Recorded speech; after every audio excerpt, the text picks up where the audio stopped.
Hay un problema que ha afectado a la humanidad desde el principio de todas las cosas. Ese problema se llama pecado. Hemos hablado mucho acerca de cómo las cosas que Dios creó, que eran buenas, dejaron de ser buenas cuando el pecado se introdujo en el corazón del hombre.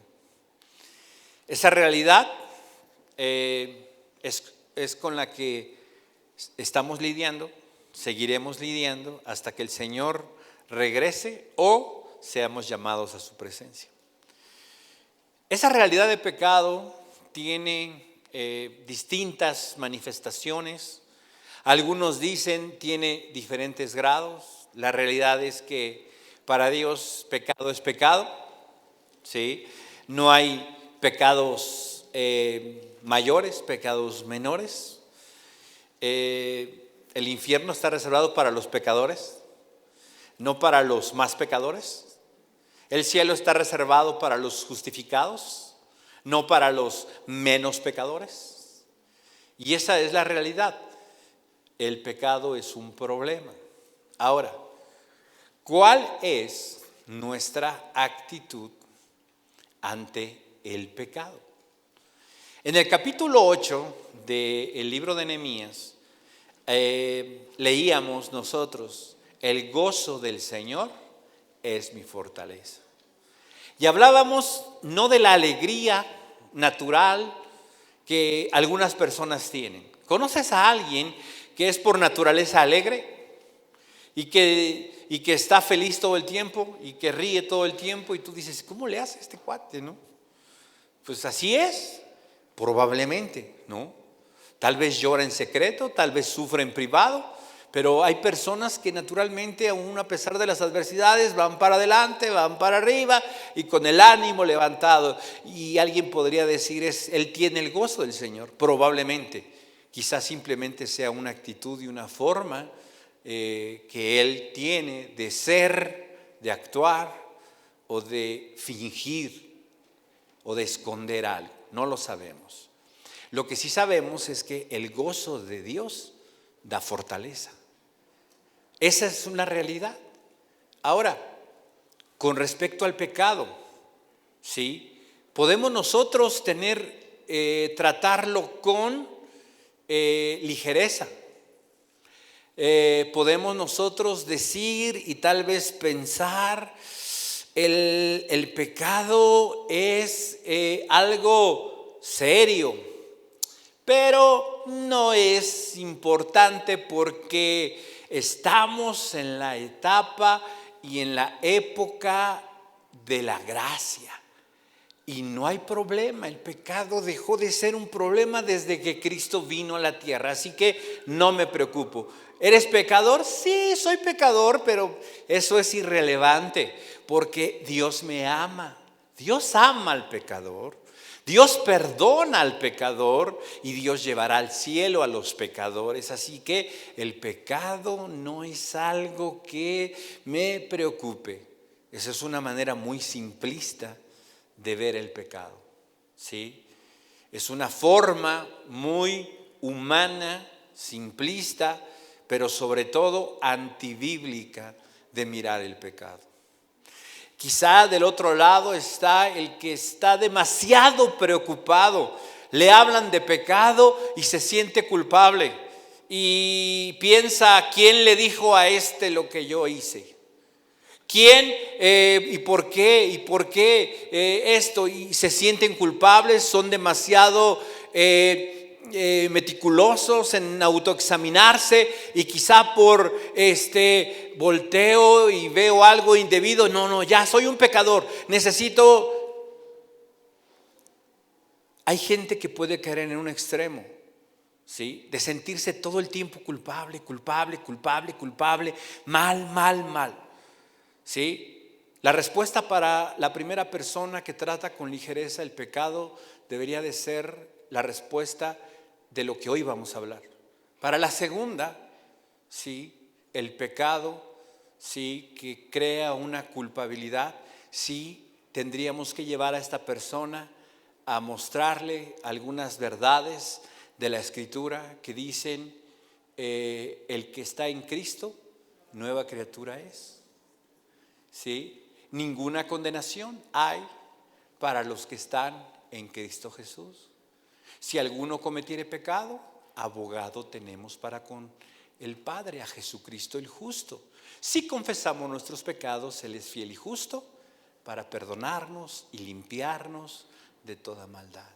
Para esto murió el justo por el injusto, para cargar sobre sí el pecado de todos nosotros. Y muchos otros versos, algunos de ellos los vamos a tocar un poco más adelante. Pero, ¿cuál es nuestra actitud y la respuesta que nosotros tenemos ante el pecado? Es importante que nosotros nos ubiquemos, ¿sí?, en una posición correcta, bíblica, ¿sí?, de acuerdo a lo que el Señor está enseñándonos en su palabra. Y el día de hoy vamos a mirar, ¿sí?, cuál fue la respuesta y la actitud del pueblo de Dios ante no solamente el pecado, sino ante el poder y la gracia que Dios ha mostrado. ¿Por qué?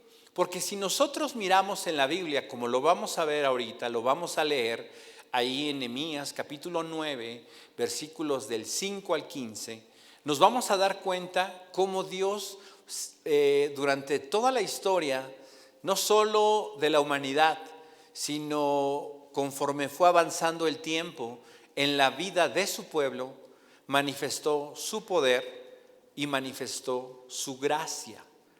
Y vamos a mirar también cuál fue la respuesta del pueblo y cuál fue también la actitud de Dios ante esa respuesta. Así que vamos entonces al texto, ahí en Nehemías capítulo 9.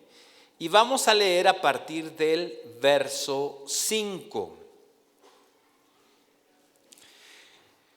Entonces los levitas, Jesúa, Cadmiel, Bani, Asafnías, Serebías, Odías, Sebanías y Petaías, dijeron: levántense, bendigan al Señor su Dios por siempre y para siempre.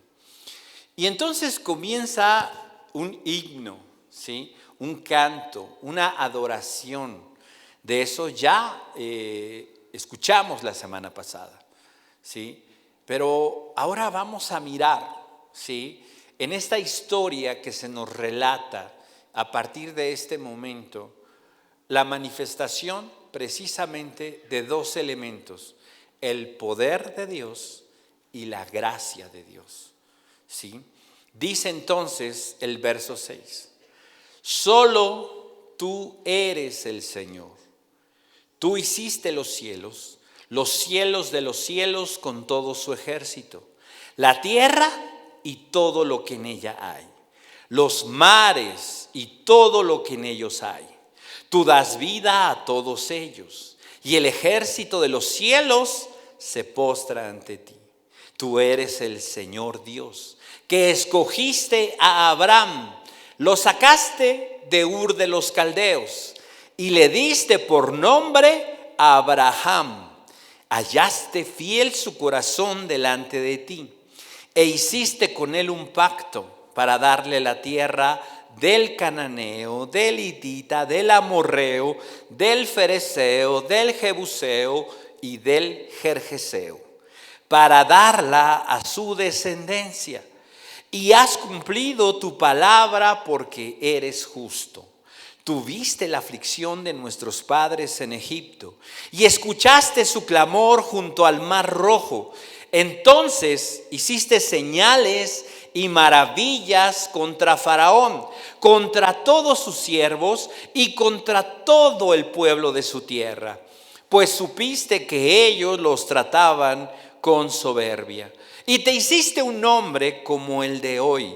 Dividiste el mar delante de ellos y pasaron por medio del mar sobre tierra firme, y echaste en los abismos a sus perseguidores como a una piedra en aguas turbulentas. Con columna de nube los guiaste de día y con columna de fuego de noche, para alumbrarles el camino en que debían andar. Luego bajaste sobre el monte Sinaí y desde el cielo hablaste con ellos. Les diste ordenanzas justas y leyes verdaderas, estatutos y mandamientos buenos. Les hiciste conocer tu santo día de reposo y les entregaste mandamientos, estatutos y la ley por medio de tu siervo Moisés. Les proveíste pan del cielo para su hambre, les sacaste agua de la peña para su sed y les dijiste que entraran a poseer la tierra que tú habías jurado darles. Todas estas cosas que nosotros miramos son manifestaciones del poder, de la gracia de Dios para su pueblo. Desde el principio creaste los cielos, todo lo que hay en ellos, la tierra, todo lo que hay en ellos, el mar, todo lo que hay en él. Tú hiciste esto, hiciste aquello, tú creaste al hombre, ¿sí? Después escogiste a Abraham, lo llamaste, le cambiaste el nombre, lo hiciste una nación, y empieza a relatar todo el trayecto, y podemos mirar en cada una de las cosas que se nos narran la gracia, el amor, el cuidado, el favor de Dios para no solamente la humanidad, específicamente para con su pueblo. Y cómo respondió su pueblo ante tanta bondad, ante su poder y ante su gracia. Triste y lamentablemente leemos en el verso 16 un espantoso pero. Dice: pero ellos, nuestros padres, obraron con soberbia, fueron tercos y no escucharon tus mandamientos, rehusaron escuchar y no se acordaron de las maravillas que hiciste entre ellos. Fueron tercos y eligieron un jefe para volver a su esclavitud en Egipto. Pero, y este pero es maravilloso. El anterior fue trágico, espantoso, ¿sí? Fue de verdad algo realmente que podríamos catalogar como una locura. ¿Cómo ante tanta bondad, ante tal manifestación de poder y gracia, ellos fueron tercos, soberbios y no escucharon ni valoraron las maravillas de Dios? Y uno podría decir, pues triste y lamentablemente se perdieron, no todos. ¿Por qué? Porque dice este pero maravilloso que a continuación nos menciona el libro de Nehemías. Dice: pero tú eres un Dios de perdón, clemente y compasivo, lento para la ira y abundante en misericordia. Y no los abandonaste, ni siquiera cuando hicieron un becerro de metal fundido y dijeron: este es tu Dios que te sacó de Egipto. Y cometieron grandes blasfemias. En tu gran compasión, tú no los abandonaste en el desierto. Y Dios en el cielo podría decir: y ganas no me faltaron. La columna de nube no los dejó de día para guiarlos en el camino, ni la columna de fuego de noche para alumbrarles el camino por donde debían andar. Y diste tu buen espíritu para instruirle. No retiraste tu maná de su boca y les diste agua para su sed. Por 40 años proveíste para ellos en el desierto y nada les faltó. Sus vestidos no se gastaron, ni se hincharon sus pies. También les diste reinos y pueblos y se los repartiste con sus límites. Tomaron posesión de la tierra de Sehón, rey de Hesbón, y de la tierra de Og, rey de Basán. Y continúa todo lo que Dios hizo. Hay algo que en medio de todo esto nosotros necesitamos aprender, ¿sí?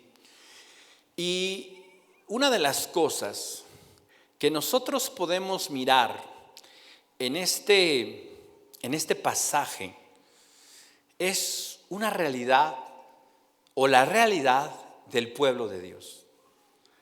Pero sabes, esa realidad que nosotros pudiéramos señalar como trágica, como ilógica, quizá hasta insensata, de no hacer las cosas bien, de no reconocer a Dios, de no obedecer a Dios, de no escuchar su voz, de menospreciar sus mandamientos, de actuar con soberbia, no es una realidad que está muy lejos de la nuestra. No es una realidad que escapa de lo que nosotros hemos hecho. Porque a lo largo de nuestra vida, Dios ha sido bueno. Y tú dices: no conoces mi vida. Pregúntale a un muerto. No te va a decir nada, lógicamente. Pero ya no está. Sí. Y dice la Biblia que es mejor un perro vivo que un león muerto. ¿Por qué? Porque hay vida y hay oportunidad de cambiar. Porque hay vida y hay oportunidad de que venga algo mejor. Y la realidad es que la bondad de Dios y el poder de Dios han estado ahí. Y en algunas ocasiones nosotros hemos sido conscientes de ello y en otras ni cuenta nos hemos dado. Sin embargo, podemos nosotros saber y decir, como hace rato comentábamos, si hemos llegado al día de hoy y estamos aquí, es porque Dios ha sido bueno y es porque su poder nos ha preservado, y eso es mucho ya. Ahora, en medio de todo esto, ¿cuál es mi actitud ante lo que Dios ha hecho y cuál es mi actitud ante el pecado? Porque esas dos cosas importan. Importa mi pecado, importa cómo trato yo con él, importa también cómo Dios actúa. Dentro de todo esto, nosotros vamos a encontrar algo interesante. Vamos a mirar quiénes somos nosotros, cómo somos. Vamos a entender también, como dice el texto, quién es Dios y cómo actúa Dios. Y hay tres cosas que nosotros vamos a considerar en este pasaje, ¿sí? ¿Pones la primera, por favor? En nuestra respuesta a la gracia y el poder de Dios, yo debo de reconocer en primera instancia esto: yo tengo una inclinación al pecado. Esa es una realidad. ¿Cuál es la respuesta de Dios ante eso? Fíjate, en segundo lugar, vamos a mirar que Dios, a pesar de eso, me muestra y me sigue mostrando su poder y su gracia. Ahora, ¿yo qué debería hacer al respecto? Vamos a mirar en tercer lugar que yo lo que necesito es un arrepentimiento continuo. Y esa debería de ser mi respuesta a lo que Dios es, a lo que Dios me ha mostrado y a la voluntad de Dios. Así que comenzamos con la primera. Tengo yo que reconocer que en mí hay una inclinación hacia el pecado. Tenemos ahí 4 textos. ¿Sí? Vamos a mirar Génesis 6:5, por favor. Génesis capítulo 6.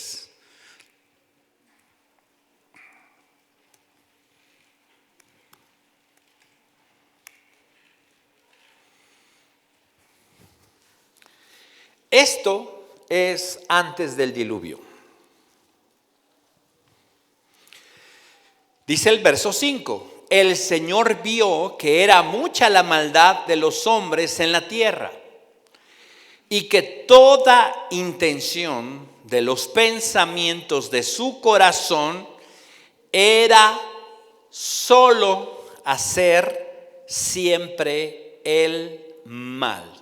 ¿Sí? Era solo hacer siempre el mal. ¿Sí? Esta es la realidad. ¿Qué vio Dios?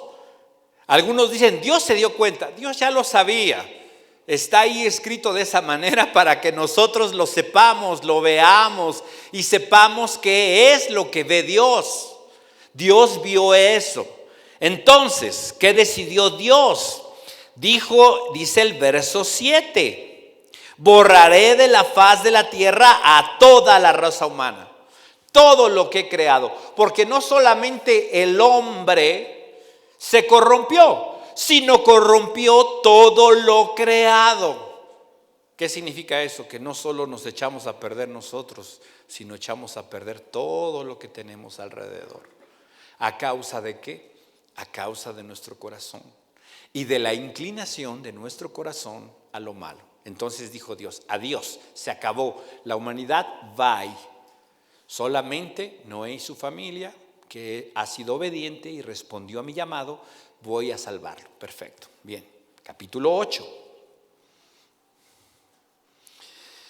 Y el capítulo 8 nos muestra nuevamente lo que Dios descubrió. Y digo descubrió entre comillas. ¿Sí? ¿Por qué? Porque Dios ya lo sabía. Verso 20. Luego Noé construyó un altar al Señor y allí sacrificó como ofrendas quemadas los animales y las aves que habían sido aprobados para ese propósito. Al Señor le agradó el aroma del sacrificio. Estoy leyendo otra versión, ¿verdad? La NTV. Bien, vamos. Bueno, ya la seguimos leyendo, la NTV. Dice el texto: al Señor le agradó el aroma del sacrificio y se dijo a sí mismo: nunca más volveré a maldecir la tierra por causa de los seres humanos, aun cuando todo lo que ellos piensen o imaginen, se incline al mal. ¿Desde cuándo? Desde su niñez. La otra versión dice desde su juventud. ¿Sí? O sea, ¿qué descubrió Dios? Y digo descubrió entre comillas. Antes del diluvio todos eran malos, todo lo corrompieron, destruyó a todos, perfecto. Ya, Noé, justo, escogido por Dios y todo lo que quieras. ¿Y qué fue lo que Dios dijo después? No voy a destruir a la humanidad otra vez. ¿Por qué? Porque la tendría que destruir dentro de algunos años, otra vez. ¿Por qué? Porque lo que se ve en el corazón humano y en lo que ellos piensan es que su inclinación, sus pensamientos, su imaginación, desde niños, desde que nacen, está inclinada hacia lo malo. ¿Sí? Está completa y totalmente inclinada hacia lo malo. Jeremías 17. En tu casa lees Salmo 14, 1 y 2. Jeremías 17.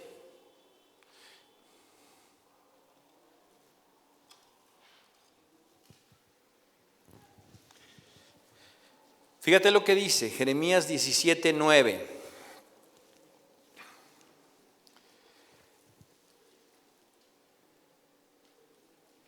¿Qué dice? El corazón humano, ¿qué? Es lo más, no dice es medio engañoso. No, es lo más engañoso que hay. ¿Y qué? Extremadamente perverso. ¿Quién realmente sabe qué tan malo es? Este es un asunto verdaderamente lamentable y trágico, ¿sí? ¿Por qué razón? Porque el corazón humano, dice, es lo más engañoso que hay.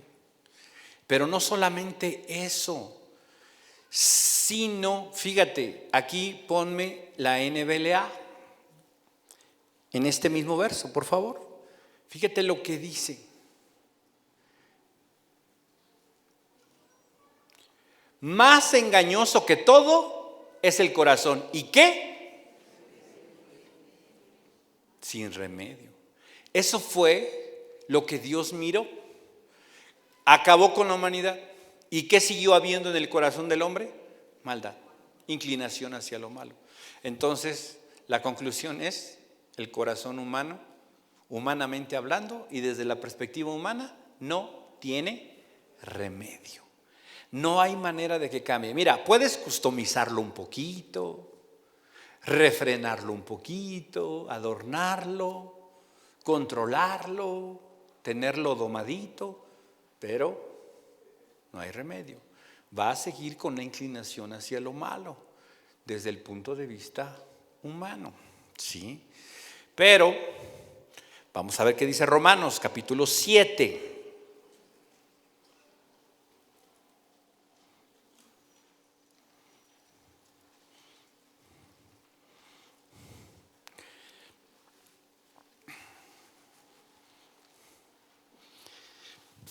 Verso 14. Pero, porque sabemos que la ley es espiritual, pero yo, ¿qué soy? Carnal. O sea, estoy hecho de carne. En pocas palabras dice, la carne está en mí. Y cuando se refiere a carne, ¿sí? Si bien es cierto, se refiere a lo que nosotros palpamos cuando nos tocamos, el vocablo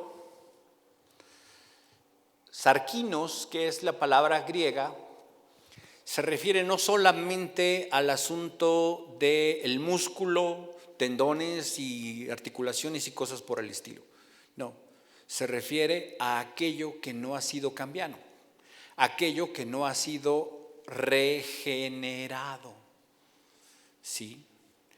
Entonces, nuestra carne, lo carnal, está ahí.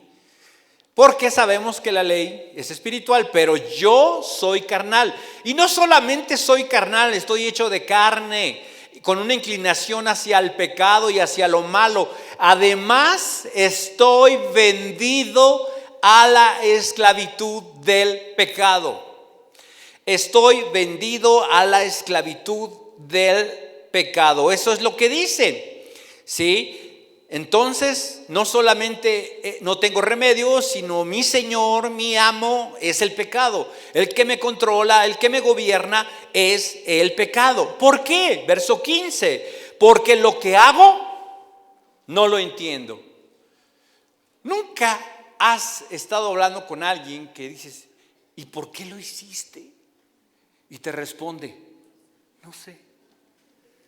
¿Cómo que no sabes? Te digo una cosa, no lo sabe. ¿Por qué? Porque simple y sencillamente responde a su inclinación. Y a veces no piensas en lo que haces, simplemente lo haces. ¿Por qué? Porque respondes a tu carne. Esa es la inclinación que tenemos nosotros hacia el pecado.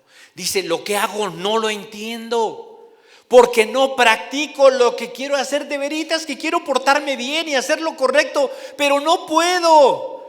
Sino que lo que aborrezco, eso hago. Y si lo que no quiero hacer, eso hago, estoy de acuerdo con la ley y reconociendo que es buena. Así que ya no soy yo el que lo hace, sino el pecado que habita en mí. Y tú dirás, bueno, le está echando la culpa al pecado. Pues sí, pues es el que la tiene. Pero ¿quién lo comete? Yo soy el que lo hago. Ya no soy yo, sino el pecado que habita en mí. Porque yo sé que en mí, es decir, en mi carne, no, ¿qué dice?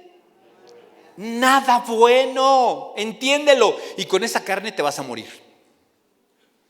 Así que, ten cuidado. Porque el querer está presente en mí. Yo quiero, sí, te creo que quieres, pero el hacer bien, el bien, no está en ti.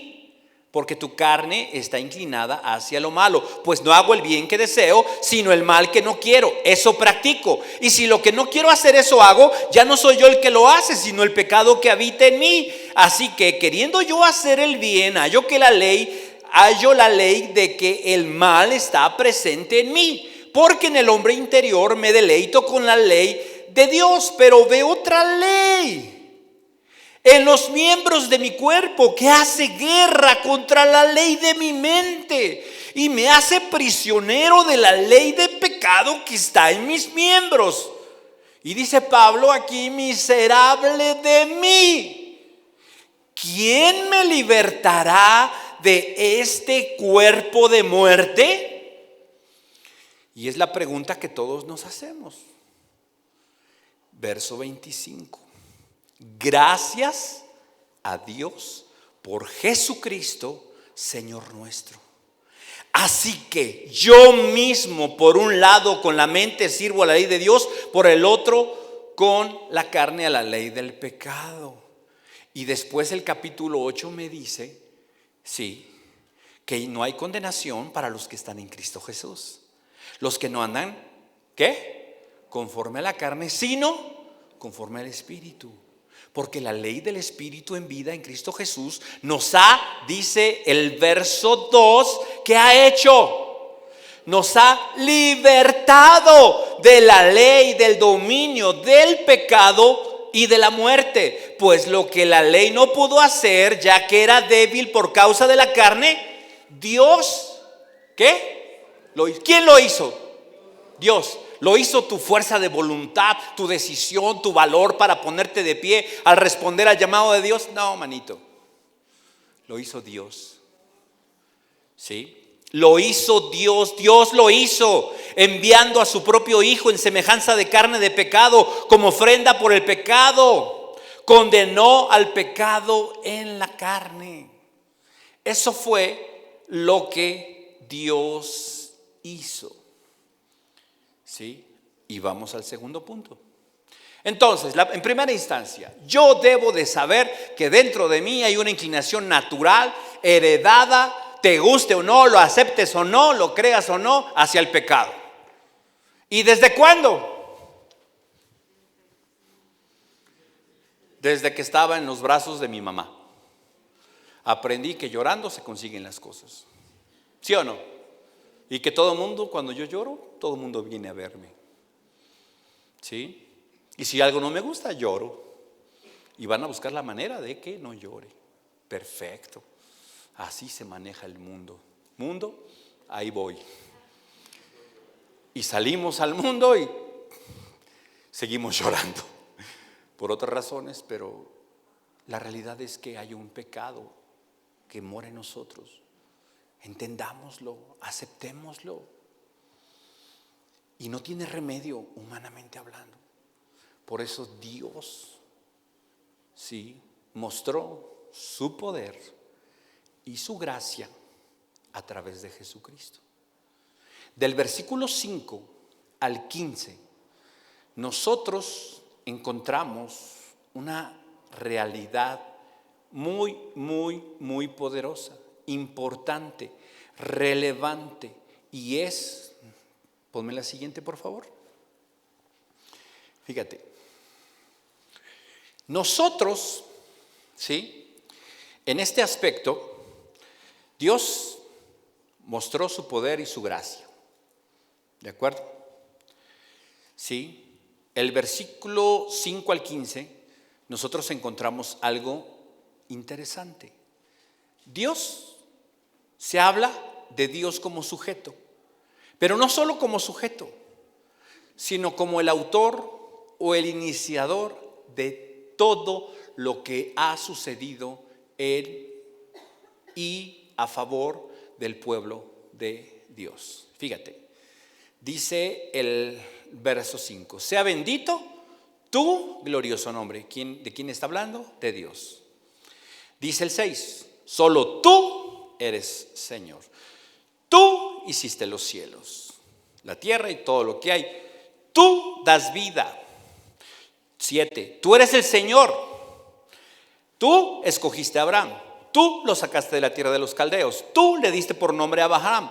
Tú hallaste en su corazón fidelidad. Tú hiciste un pacto con él. Tú le diste la tierra del cananeo, ¿sí? Y tú se la diste a su descendencia. Tú has cumplido tu palabra. ¿Por qué? Porque tú eres justo. Tú viste la aflicción de nuestros padres. Tú escuchaste el clamor junto al mar rojo. Tú hiciste señales y maravillas, ¿sí? Tú supiste cómo los trataban. Tú te hiciste de un hombre. Tú dividiste el mar. Tú hiciste que ellos pasaran a tierra firme. Tú echaste a sus enemigos al abismo. Tú los guiaste con la columna, la nube. Tú pusiste una columna de fuego para alumbrarles. Luego tú bajaste en el Sinaí. Tú hablaste con ellos, les diste ordenanzas, estatutos. Tú les hiciste conocer tu nombre. Tú les entregaste mandamientos. Tú les proveíste el pan del cielo. Tú les diste agua de la peña. Tú les dijiste que entraran a poseer. ¿Quién hizo todo? Dios. Por eso Romanos dice: Dios lo hizo. ¿Por qué? Porque Él lo hizo. Entonces aquí, en este punto en el que nosotros miramos que Dios muestra su gracia y su poder, yo necesito entender dos aspectos importantes respecto a la gracia de Dios. Todo inicia en Dios. Todo se trata de Dios. Y la primera cosa que nosotros necesitamos entender es esto: la abundante gracia de Dios es primariamente para su gloria y después para nuestro beneficio. Miren, vamos a ver qué dice Éxodo 9. Éxodo capítulo 9, verso 13.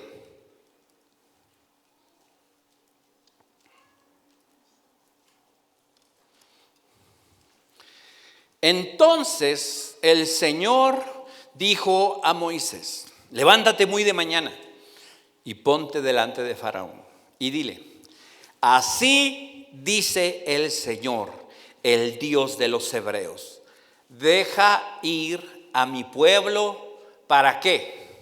Para que sea feliz, para que se encuentre a sí mismo, para que cumpla sus sueños, para que sea lo que siempre soñó, para que desarrolle el potencial que he puesto en él. ¿Eso dice? No, nada de eso.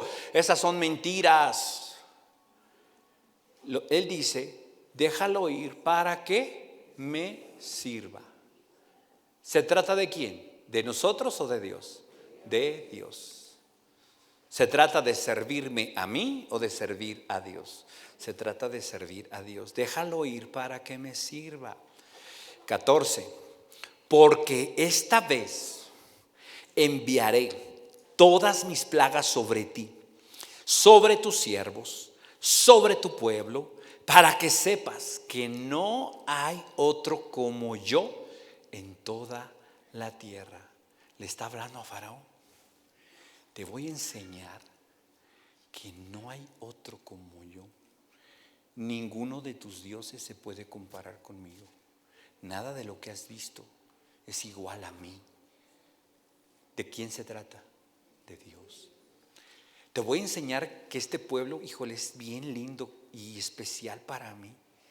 Entonces, si yo todo lo estoy haciendo por ellos, yo de verdad que los amo tanto que no quiero verlos sufrir. Mentira. Le dijo a Faraón, yo te voy a enseñar que no hay otro como yo. Ellos se van a ver beneficiados, pero se trata de mí. Se trata de mi gloria. 15. Porque si yo hubiera extendido mi mano y te hubiera herido a ti y a tu pueblo con pestilencia, ya habría sido cortado de la tierra.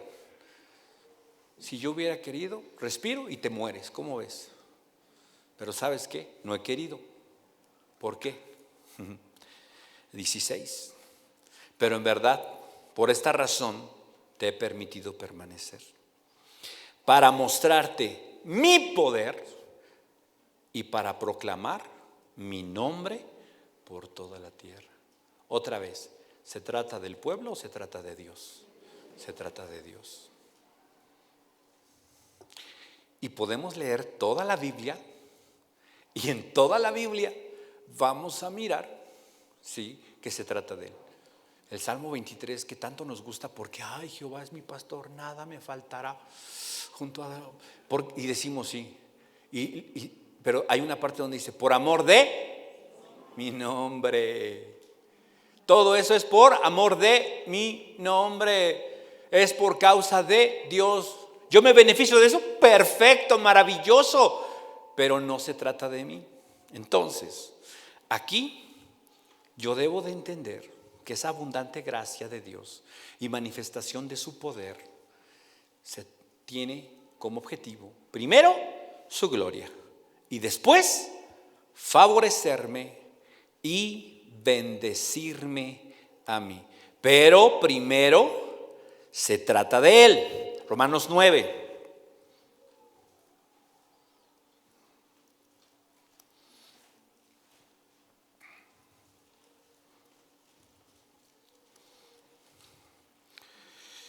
Fíjate lo que dice, citando lo que acabamos de leer, el apóstol Pablo. Porque la Escritura dice a Faraón, para esto mismo te he levantado, para demostrar mi poder en ti, para que mi nombre sea proclamado en toda la tierra. La salida de Egipto de Israel fue por amor a ellos, sí.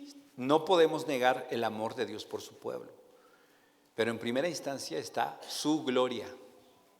No olvidemos eso, no perdamos de vista eso. Para que mi nombre sea proclamado por toda la tierra. Así que Dios tiene misericordia del que le echa ganas y se esfuerza y llega temprano y se sienta hasta adelante. No tengo nada contra los que se sientan adelante. ¿Eso dice? No. Y los de atrás dicen, ¡no! Y los que llegan tarde, amén. No, tampoco. Dios tiene misericordia del que quiere. Y al que quiere, endurece.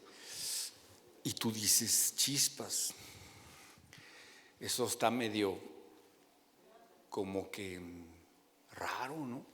No me suena lógico. Qué bueno que no te suene lógico, porque no lo es. Y la gente hoy en día sigue disputando eso. ¿Cómo Dios puede ser así? Bien, verso 19. Me dirás entonces, ¿por qué pues todavía reprocha a Dios? ¿Por qué quién resiste a su voluntad? ¿Cómo Dios le va a reclamar a alguien lo que hizo si Él mismo lo endureció? Eso es ilógico. Sí, es ilógico para nosotros como seres humanos, como hombres. Pero fíjate, verso 20, al contrario, para ti es ilógico, pero todo lo contrario. Al contrario, ¿quién eres tú, hombre, que le contestas a Dios? Ahora resulta que el objeto modelado, al que lo modela, le dice, ¿por qué me hiciste así? En la mañana decíamos, hace unos días estábamos hablando de hacer arroz, ¿no? Y alguno decía, pues a mí me queda batido pero rico. Otro dice, me queda bonito pero no sabe a nada, ¿no? Sí, el arroz te va a decir, ¿por qué me hiciste batido? ¿No? O no, es ilógico. Pero esa es la lógica humana que a veces dice, ¿de verdad tú crees que alguien, el objeto puede decirle, ¿por qué me hiciste así? Verso 21, ¿o no tiene el alfarero derecho sobre el barro de hacer de la misma masa un vaso para uso honorable y otro para uso ordinario? Tú llegas con el carpintero, con el arquitecto, con el ingeniero y le dices, oye, Inge, a mí se me hace que es mucho fierro, ¿no? Sí, viene el temblor y se cae, ¿no? Y el Inge va a decir, pues es que a mí me dijeron que era mucho fierro, ¿no? ¿Quién te dijo? Pues no sé, alguien vino y me dijo. ¿Es en serio? No, eso no funciona así. El alfarero, ¿sí? El que hace las cosas es responsable y toma la decisión sobre lo que hace. Y no acepta que alguien venga y le diga sobre eso. No tiene el alfarero el derecho sobre el barro de hacer de la misma masa un vaso para uso honorable y otro para uso ordinario. ¿Y qué? Si Dios, aunque dispuesto a demostrar su ira y hacer notorio su poder, soportó con mucha paciencia los vasos de ira preparados para destrucción, lo hizo. ¿Para qué? Para dar a conocer las riquezas de su gloria. Fíjate cómo cuando nuestra teología está enfocada en nosotros, todo nos suena ilógico. ¿Por qué? Porque queremos que Dios sea como nosotros pensamos y que Dios sea como nosotros. ¿Sabes cómo se llama eso? Idolatría. Mejor me hago uno a mi manera, ¿no? Y yo le digo que haga. Yo le digo, vente, vamos a pedir dinero. Yo le digo, vente, te voy a hacer una fiestecita. ¿Qué dice el texto? El texto dice lo que dice. No, es que no estoy de acuerdo. Bueno, eso es otra cosa. Pero el texto dice eso. No, es que necesitamos revisar los originales. ¿Sabes qué dicen los originales? Lo mismo. No, es que la versión. ¿Sabes qué dicen las diferentes versiones? Lo mismo. Hay dos maneras de hacer y de interpretar un texto. Una de ellas se llama eisegesis. ¿Sabes qué significa eso? Significa que yo tengo una idea y me busco un texto que se acomode a mi idea. Yo le digo al texto, la idea entra en el texto. Y entonces digo, el texto dice esto. Pero no es cierto. Eso es lo que mucha gente hace, ¿sí?, con diferentes doctrinas. La Biblia dice, así, ¿dónde dice? Ahí. Oye, pero ahí dice otra cosa. Yo entiendo eso y el Espíritu me reveló eso. y consultando lo que quieres, ¿sí? Tú puedes hacer que un texto diga lo que tú quieres decir, definitivamente. La otra palabra es exégesis. En la primera tú metes la idea al texto. En la segunda, la idea sale del texto.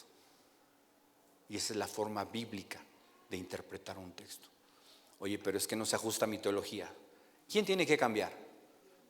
¿De teología Dios o tú?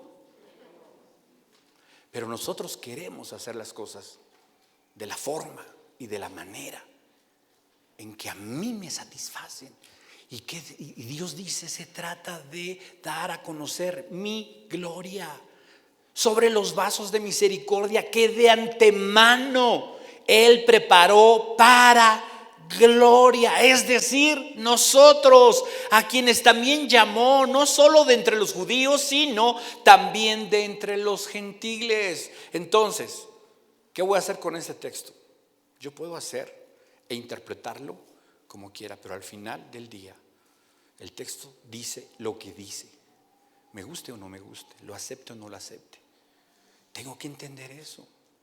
Y no solo eso, todo lo que hemos leído, dime en dónde está la decisión humana, la intervención humana. En ningún texto. Si nosotros leemos cuidadosamente los textos y hacemos una exégesis de ellos, sacamos lo que nos dicen, no hay forma de que yo pueda meter mi idea, si soy honesto, si soy sincero. Ahora, si yo quiero mantener mi posición, está bien. Y hay libertad en esa parte, no me voy a ir al infierno por eso. Voy a encontrarme en una situación desfavorable, ¿sí? No voy a poder disfrutar de la gracia de Dios que tiene para conmigo, ¿sí? Voy a pelearme con los que no piensan como yo, pero ese es otro problema. El texto dice lo que dice, no hay más. Ahora, ¿por qué es importante esto? Mira, ponme la siguiente, por favor. Es la 6. Hay algo importante aquí. Muchos de nosotros estamos centrados o enfocados en Dios, o mantenemos nuestro enfoque, nuestra fidelidad, nuestra respuesta positiva a Dios, siempre y cuando sintamos que Dios está centrado en nosotros. Y eso se manifiesta no solamente con Dios, sino en todas las áreas de nuestra vida. Si no estás conmigo, estás contra mí. Entiéndelo. Llegaron los discípulos con Jesús y le dijeron, oye, hay unos que están hablando en tu nombre, y les dijimos que no, que aquí hay exclusividad. ¿Y qué les dijo Jesús? ¿Y por qué? ¿Y por qué se los prohibieron? El que no es contra mí, por mí es. Yo quisiera que todos estuvieran haciendo eso, ¿sí? Estamos centrados en Dios. Si siento que Dios está enfocado en mí, ¿qué pasa si Dios permite que pierda mi trabajo? Que pierda una relación, que pierda mis bienes, que pierda mi salud. Entonces, Dios me olvidó. Dios no se acordó de mí. Y empieza mi corazón a sentirse afligido, abandonado, solo, triste. ¿Por qué razón? Porque mi enfoque está en Dios siempre y cuando Él esté enfocado en mí. Y si pierde su enfoque en mí, y si dejo de ser el centro, entonces Dios me alejo de Él. Ese es un problema.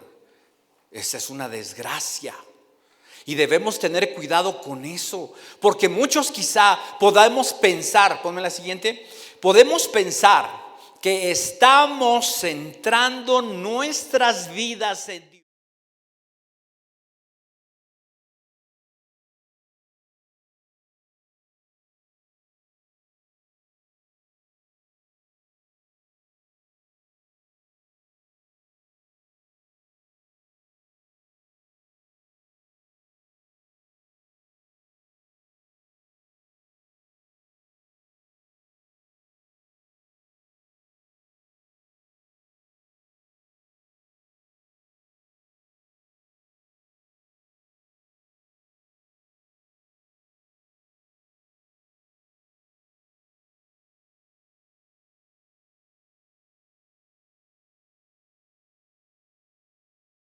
verlo a Él va a definir nuestra forma de vivir y de enfrentar los problemas, las dificultades y además de lidiar con el pecado. Por eso debo de entender que su gracia es primeramente para gloria de Él y después yo me beneficio.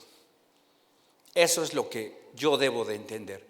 Y yo voy a ser beneficiado aunque esté en la cárcel, aunque no tenga dinero, aunque esté sufriendo, aunque esté enfrentando problemas. ¿Por qué? Porque mi enfoque no está en mí, está en Él. Y por eso los discípulos cantaban cuando estaban en la cárcel. Y por eso Job dijo: Jehová dio, Jehová quitó, sea bendito el nombre de Jehová. Y entonces tú puedes saber. Asaf decía: yo era un tonto, era como una bestia. Yo veía a los demás y decía: no, manito, después de que me enteré que ellos se van a ir al infierno, dije: ay, muere, yo no quiero saber de eso, yo aquí estoy bien, yo le sigo aquí con el Señor, siendo fiel y cuidándome de no decir tonterías. Es parafraseado todo lo que dice, ¿sí?, Asaf en el Salmo 73. Entonces necesitamos nosotros entender eso y saber que se trata de Dios, no de nosotros. Ahora, en segundo lugar, la siguiente: la abundante gracia de Dios no viene de lo que Dios vio en nosotros, sino viene por medio de Cristo. Pablo dice: ¿sabes qué? Yo soy un miserable. ¿Quién me va a poder librar de esto? Mas gracias sean dadas a Dios, que nos da la victoria por medio de nuestro Señor Jesucristo. ¿Sí? ¿Qué vio Dios en mí? A ver, ¿qué será mi carisma, mi sabiduría? No, tiene que ser eso, o sea, porque ¿quién como yo, no? No, ¿sabes qué vio Dios? Que yo iba a ser alguien verdaderamente útil para todo lo que Él tiene.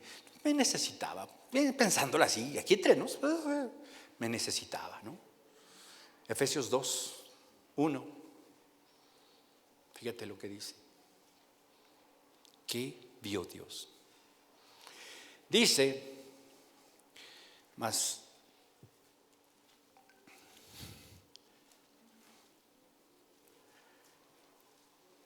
Él les dio vida a ustedes, que estaban muertos a causa de sus delitos y pecados. ¿Qué vio Dios? Que estabas muerto a causa del pecado. Siguiente verso. ¿Sí? Anduviste en eso, en todo, siguiendo la corriente del príncipe de la potestad del aire, y eras hijo de desobediencia, como todos los demás. Verso 3. ¿Sí? Todos nosotros vivíamos en eso, en las pasiones nuevamente de nuestra carne. Regrésale porfa al 3. De nuestra carne. ¿Y qué buscábamos? Satisfacer los deseos de nuestra carne y de nuestros pensamientos. Éramos hijos de ira. Muy bien. Verso 4. O sea, Dios vio cosas bien buenas en nosotros, ¿verdad? No, para nada. Pero Dios, y un pero maravilloso, igual que el de hace rato, que es rico en misericordia por causa del gran amor con que nos amó.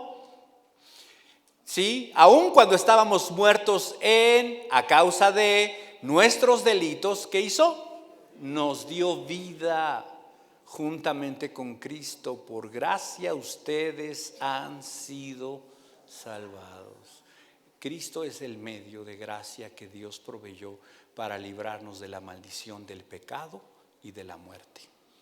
¿Sí? No vio Dios nada bueno en ti. Bueno, es que Él conoce el futuro y Él vio en el futuro que yo le iba a aceptar. Parece un pensamiento razonable, pero déjame decirte una cosa: lo razonable no necesariamente es lo bíblico. Lo bíblico sería decir: Dios, a pesar de que vio todo lo que yo iba a hacer, me amó y decidió escogerme. Hechos capítulo 11, verso 18.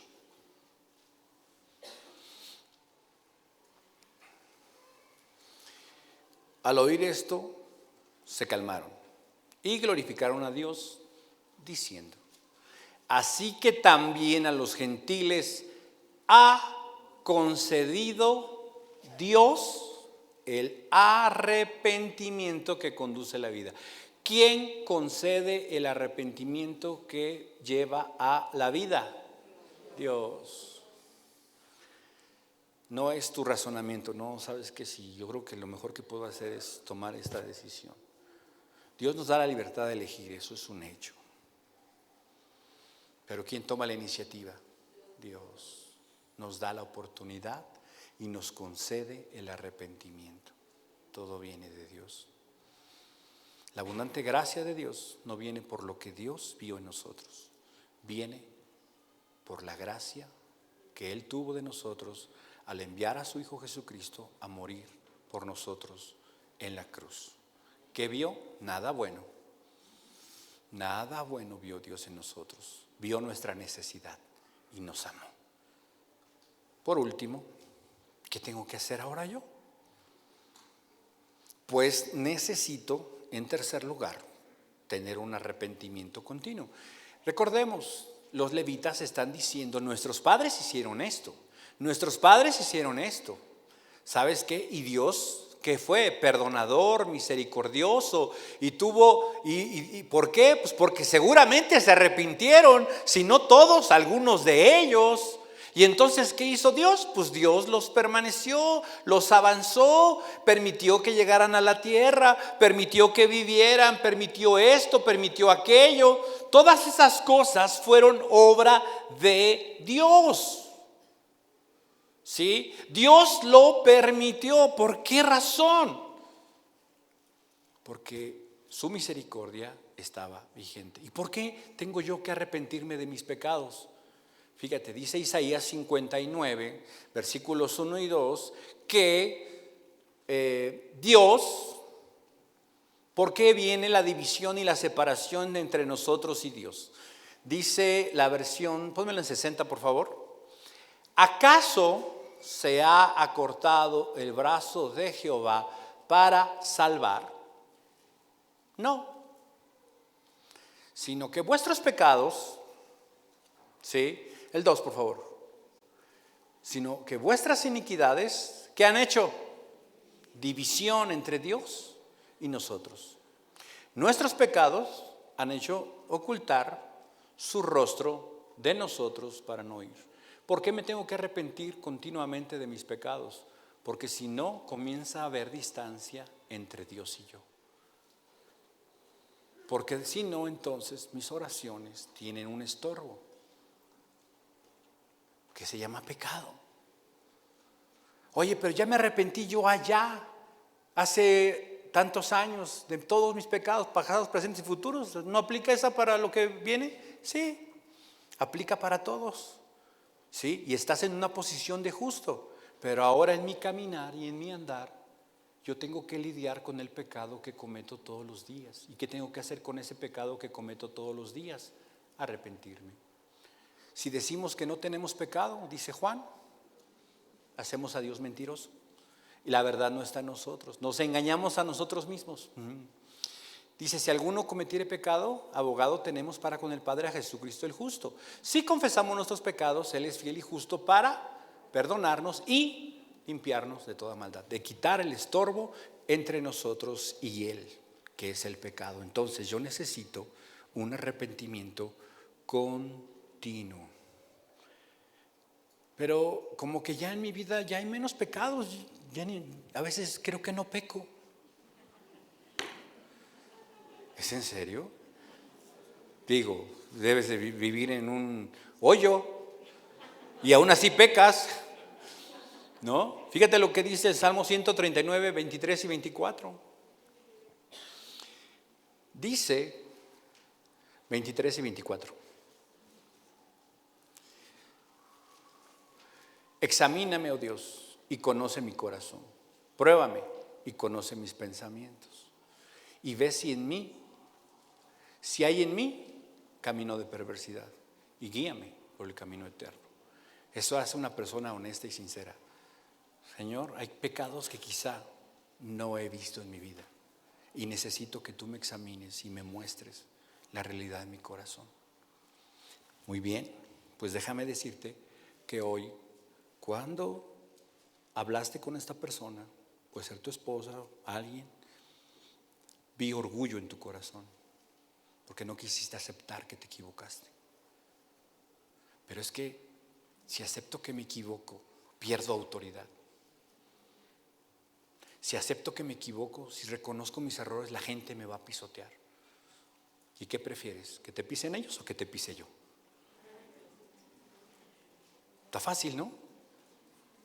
A veces preferimos que nos pise Dios a que nos pisen los demás. Soberbia, orgullo, muchas cosas que están muy escondidas en nuestro corazón, disfrazadas. Tenemos que examinarnos, dejar que Dios, que a través de su palabra nos examine y arrepentirnos también de estas cosas. ¿Sabes? Nuestra respuesta ante la bondad, ante la gracia y la manifestación del poder de Dios debería de ser una vida en continuo arrepentimiento. ¿Por qué? Porque Él es fiel y justo. ¿Qué dice el texto que leímos? El texto dice: no quitaste el maná, le seguiste dando de comer, no los abandonaste. Hicieron lo malo y cuando hicieron el becerro era para ¡pum! Tronar los dedos como Thanos y desaparecer a todos. No, estoy haciendo alusión a un cómic, los que no saben. No hizo eso. Fue misericordioso, no los abandonó, los siguió guiando, tuvo misericordia de ellos, les alumbró, les dio entendimiento, tuvieron sed, les dio agua, sus pies no se le hincharon, no tuvieron que cambiar de vestido, no tuvieron que cambiar de zapatos. Gracia, misericordia, poder de Dios manifestándose, aún a pesar de el pecado. ¿Por qué? Porque Dios decidió escogernos y Él, que comenzó la buena obra en nosotros, la terminará. Así te tenga que jalar a palos, ¿sí? Lo va a hacer. Dice Oseas: con lazos de amor, ¿sí? Con cuerdas de amor te atraje y te llevé y te rebelaste, pero te metí a donde tenías que estar. Por eso, ¿por qué? Porque Dios es bueno y misericordioso. Y entonces yo debo de entender eso y debo de vivir en un constante arrepentimiento, examinando mi corazón y mi vida para poder seguir disfrutando de su poder y de su gracia. Vamos a orar. Dios, gracias por tener misericordia de nosotros. Gracias porque tú quisiste, porque tu mano y tu iniciativa se dirigió hacia nosotros para salvarnos, para librarnos, para concedernos, Señor, tu favor, para concedernos tu misericordia. Definitivamente, Señor, necesitamos todos los días de tu gracia, pero recordar que esa gracia no está enfocada en nosotros primariamente, sino en ti. Así que, Dios, yo todos los días necesito pensar: lo que estoy haciendo ¿te da gloria? La forma en la que me comporto aquí ¿te da gloria? La forma en la que le hablo a él, a ella, a ellos, ¿te da gloria? Porque yo me puedo desahogar y yo me puedo sentir poderoso, influyente, me puedo sentir valiente y me puedo yo satisfacer a mí mismo con lo que digo y cómo actúo y cómo me muevo. Pero eso no es lo importante. Lo importante es: ¿te da gloria a ti? Porque si te da gloria a ti, yo me voy a beneficiar de la paz, del gozo y de todas aquellas cosas que produce el hacer tu voluntad. Tu voluntad es buena, es agradable y es perfecta. Enséñanos, encamínanos en tu verdad, en el cumplimiento de tu voluntad y de todo aquello que te dé gloria. Y aunque estamos en la carne, no debemos militar conforme a la carne. Necesitamos, Señor, ser conscientes que hay un peligro latente en nosotros que nos inclina hacia el mal y que solo Cristo tiene el poder para derrotar y vencer esa maldición. Pero cuando yo peco y no me arrepiento, el pecado reina en mí. y no Cristo. ¿Qué voy a hacer yo ante eso?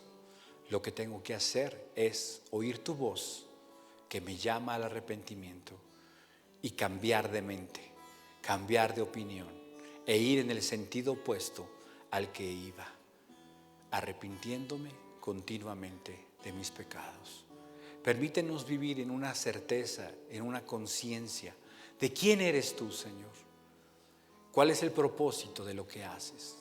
¿Y cuál es mi responsabilidad en medio de todo esto? Y que todo lo que hagamos, Dios, pueda ser para la honra y para la gloria de tu nombre.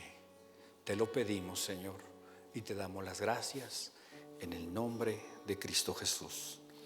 Amén. Vida Nueva para el Mundo se sostiene y propaga el mensaje de salvación de Jesucristo gracias a Dios y a tus donativos. Llevemos juntos el Evangelio de Jesucristo al mundo entero.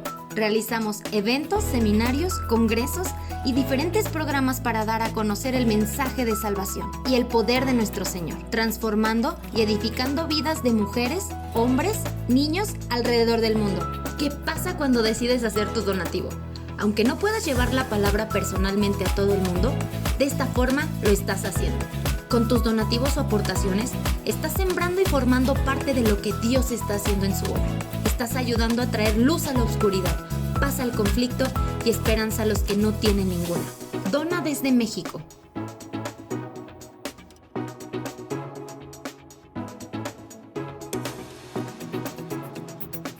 Dona desde Estados Unidos.